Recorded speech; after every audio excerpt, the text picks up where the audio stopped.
Chers frères et sœurs en Christ, il existe des sujets qui, au premier abord, semblent relever uniquement de la théologie, mais qui ont pourtant eu des conséquences très concrètes au cours de l'histoire. La manière dont nous comprenons la place d'Israël dans le plan de Dieu fait partie de ces sujets.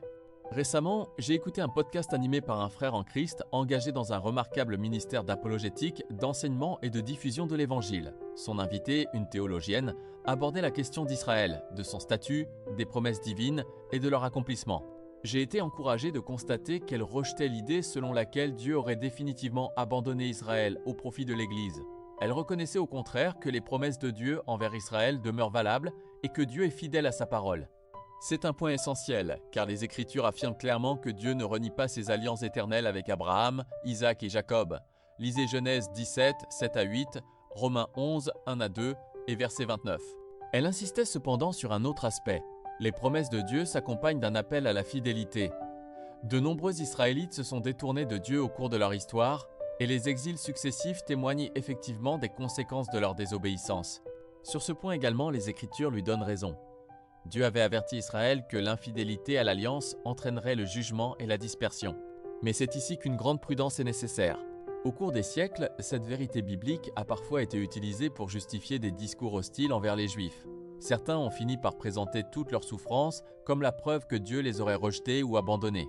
Cette manière de raisonner a malheureusement nourri, directement ou indirectement, une partie de l'antisémitisme et de l'antijudaïsme chrétien et de la théologie du remplacement. Or, la Bible présente une réalité beaucoup plus équilibrée. Oui, Dieu disciplinait son peuple sous l'Ancienne Alliance lorsqu'il lui désobéissait, mais il jugeait également les nations qui dépassaient les limites qu'il leur fixait. Babylone fut utilisée comme instrument de jugement contre Juda. Mais Babylone fut ensuite elle-même jugée pour sa violence, son arrogance et sa cruauté. Dieu ne cautionne jamais la haine contre Israël, même lorsqu'il corrigeait alors son peuple. De la même manière, je ne crois pas que notre rôle soit d'accuser le peuple juif de ses péchés ou de faire des malheurs qu'il traverse une sorte d'argument contre lui. Cela appartient à Dieu de savoir. Paul rappelle d'ailleurs que l'endurcissement d'une partie d'Israël fait partie du plan de Dieu jusqu'à ce que la plénitude des nations soit entrée et que Dieu n'a pas rejeté son peuple. Lisez Romains 11, versets 11, 25 à 29. N'oublions pas non plus que derrière les événements visibles se déroule un combat spirituel. Israël est le peuple par lequel Dieu a révélé sa parole, donné le Messie au monde et manifesté son nom parmi les nations. Est-il vraiment surprenant que ce peuple soit l'objet d'une haine particulière de la part de l'ennemi ? L'Église est persécutée pour son témoignage à Christ. Israël est également pour la place unique qu'il occupe dans le plan de Dieu. Dans les deux cas, aucun des deux n'est parfait. Des chrétiens comme des Israélites pêchent et chacun récolte les conséquences de ses actes s'il refuse de se repentir. Un autre point abordé dans ce podcast mérite également réflexion. La théologienne expliquait par contre qu'elle ne considérait pas la renaissance de l'État d'Israël en 1948 comme l'accomplissement direct des prophéties bibliques. Et cela notamment parce que cet Israël actuel est largement laïque, qu'il ne possède pas de temple et qu'il n'est pas gouverné par un roi issu de la lignée de David. Cette conclusion me semble aller au-delà de ce que disent réellement les Écritures. C'est de l'interprétation personnelle plus qu'une étude exacte de ce que dit vraiment la Bible. Où les prophètes affirment-ils que le retour du peuple doit obligatoirement s'accompagner dès le premier jour d'un temple reconstruit, d'un roi davidique régnant sur le trône et d'une nation entièrement fidèle à Dieu ? Au contraire, plusieurs prophéties annoncent d'abord le rassemblement du peuple dispersé parmi toutes les nations, puis seulement alors sa restauration spirituelle qui suivrait. Ésaïe 11, Jérémie 16, Jérémie 31, Ézéchiel 36 et 37, ou encore Zacharie 12 présentent précisément cette progression.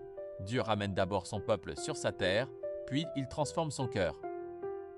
Selon la même théologie chrétienne que devrait aussi suivre cette théologienne, le véritable royaume de David ne pourra d'ailleurs être pleinement restauré que lorsque le fils de David, Jésus-Christ, reviendra régner. Mais cela n'empêche pas les promesses de commencer à s'accomplir avant. À mes yeux, la renaissance d'Israël en 1948 ne constitue donc pas l'aboutissement final des prophéties, mais une étape majeure de leur accomplissement. Après près de 2000 ans de dispersion, voir des millions de Juifs revenir sur la terre de leurs ancêtres depuis les quatre coins du monde constitue un événement sans précédent dans l'histoire et correspond remarquablement aux annonces des prophètes. La Bible annonce également qu'Israël connaîtra encore des épreuves avant le retour du Messie, mais elle annonce aussi que Dieu poursuivra son œuvre envers son peuple, qu'il le préservera et qu'un jour Israël reconnaîtra le Messie.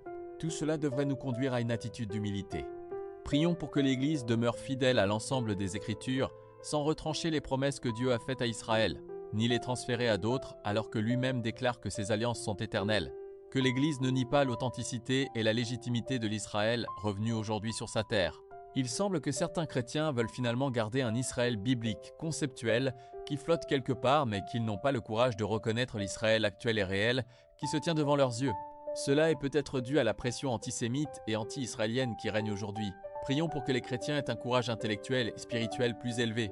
Prions enfin pour que nous sachions toujours parler d'Israël avec vérité, mais aussi avec amour, humilité et respect, en nous souvenant que les dons et l'appel de Dieu sont irrévocables.